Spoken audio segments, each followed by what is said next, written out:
This is the freshwater Bass and Yellas Tackle Club box for June.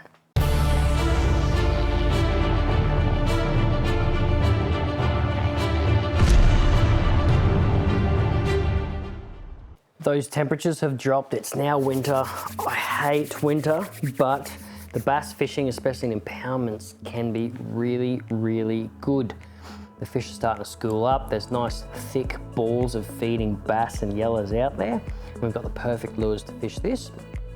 Or if you're in a river, you can use all of these as well. Just going to be a different application. So I'm going to actually jump in and go with the plastics first, because winter time is when you start busting out like your jigs, your spoons, your ice jigs, your vibes, etc. Because you can often come across large schools of bass and yellas all tight together and feeding quite often as well. So with this, you have the Damiki Armour Shad in a 3-inch, so a perfect little size for the bass. And we're going to couple this up with the Berkeley snap jigs. Now, if you haven't seen the snap jigs before, they're quite unique in the little tail system that's actually underneath the jig. This actually highly mimics that of an ice jig, which is a hugely popular way to fish for bass in the colder months. You're essentially turning your soft plastic, or in this case, Damiki Armour Shad 3-inch plastics, into an ice jig. So the way these jig heads work with that fin underneath will just cause the plastic to dart and glide really, really smoothly around. So you can just drop this down onto a school. So drop it straight down. Once you got it to the desired depth, just short, sharp twitches, and this will cause your plastic just to dart and glide all over the place, which is perfect for fishing these winter bass. Not only that, because you've got the paddle tail in the back of this, you're still getting that added vibration as this thing darts and glides around. Moving over to the same sort of fishing style, similar, is the Pontoon 21 Paco. So this is like a little metal spoon or a little metal slug. You're going to fish this in a similar way, but it's going to be a bit slower because it's a completely different swimming action. So obviously something like this, the Paco spoon, as it sinks, it just flutters around through the water column, looking like essentially a wounded or dying dead bait fish.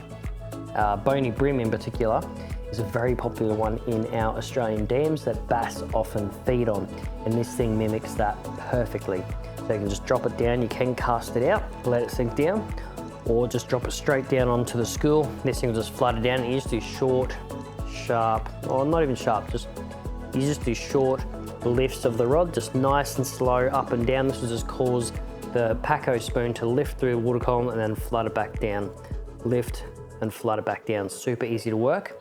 And you can do that on the retrieve as well. You're just going to cast it out, let it sink down, do a lift, let it sink down, do a lift, and just continue. Pretty much the same action whether you're casting, retrieving, or jigging straight underneath your boat or kayak. And this is where we go to the next one. We're slowly going to move away from the jigging, but you still can jig with this. This is the Juggernaut 65 from Ballista. So Ballista lures do have the LED light inside them, which is great for deeper water, great for dirty water. It just makes it easier for fish to see your lure. It's got this bright red flashing LED built inside of it. So as soon as the two hooks, which is positive and negative for the electrical current, touch the water, it completes the connection, therefore positive to negative, making the red LED start to flash. Now you can fish this in the same way as a typical lipless crank or vibration style lure, because that's essentially what it is. Drop it straight down, hop it up and down, this thing will just vibrate a lot. Or cast and retrieve.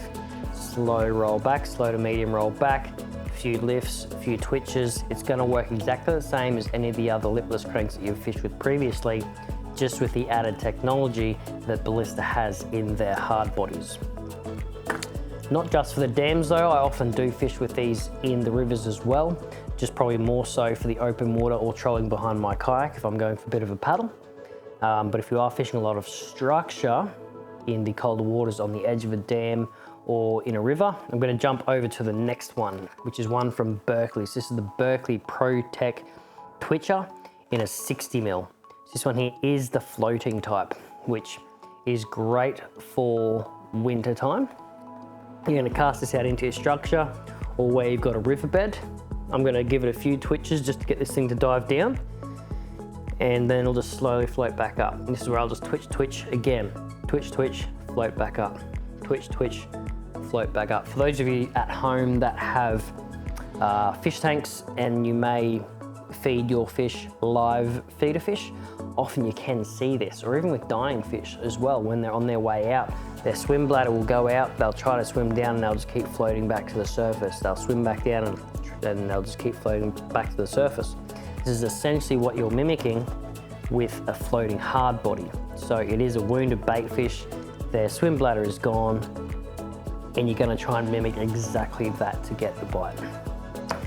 And that's it for the Bass and Yella's Tackle Club box for this June.